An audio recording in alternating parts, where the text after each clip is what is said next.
Morning. आइए देखते हैं ग्रेटेस्ट इंटीजर फंक्शन से एक रिलेटेड सम है। सम बहुत सिंपल है लेकिन काफ़ी इंटरेस्टिंग है। तो बोला है कि ये सॉल्व करके बताओ। देखने में तो बहुत इजी लग रहा होगा लेकिन इसको सॉल्व कैसे करते हैं उसका एक तरीका है, उसको पहले समझ लेते हैं। ग्रेटेस्ट इंटीजर फंक्शन का इस टाइप का सिंबल होता है, उसके अंदर में नंबर लिखा रहता है। तो इसका वैल्यू कैसे निकालते हैं, इसको हटाने के पहले आपको देखना पड़ेगा कि ये जो नंबर लिखा है,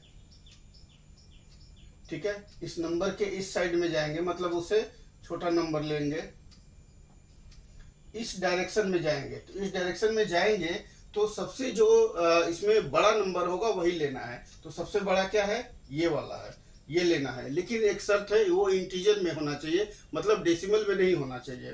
तो इस हिसाब से इसका वैल्यू कितना आया, इस हिसाब से -3 है, इसके नीचे जाएंगे -4 -5, तो उसमें सबसे बड़ा जो होगा वो -3 होगा। इसका मतलब कि यहाँ पे क्या आ गया, -3 आ गया। अब इसका देखेंगे -3.6 है, तो यहाँ पे है -3.6, इधर जाएंगे तो कितना होगा -4, फिर कितना होगा -5, ये तो इधर से वैल्यू डिक्रीज करता जाएगा। तो ये वाला नहीं लेना है क्योंकि डेसिमल में है, यहाँ पे बोला है इंटीजर में लेना है। तो इसके बाद वाला ये आता है, तो इसमें से सबसे इधर जितना जाएंगे सबसे बड़ा वैल्यू ये -4 ही होगा। तो यहाँ पे हमको लिखना है -4, तो इसको मिटा के यहाँ पे लिख दे रहे हैं -4। अब यहाँ पे मॉड है, मॉड का एक रूल होता है, एब्सोल्यूट वैल्यू लेना होता है। मान लीजिए यहाँ पे मॉड में -2 है तो उसका वैल्यू प्लस में लेना है। अगर मान लीजिए खाली 2 है तब भी वो प्लस ही होगा।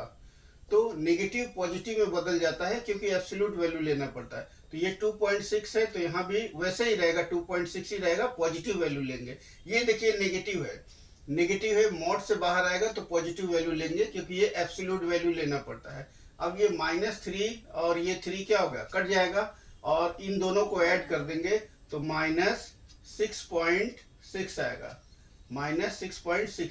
इसी तरीके से हम लोग सॉल्व कर सकते हैं। ये रहा ग्रेटेस्ट इंटीजर फंक्शन का concept. Thank you for watching my video. फिर मिलते हैं कल एक नए टॉपिक।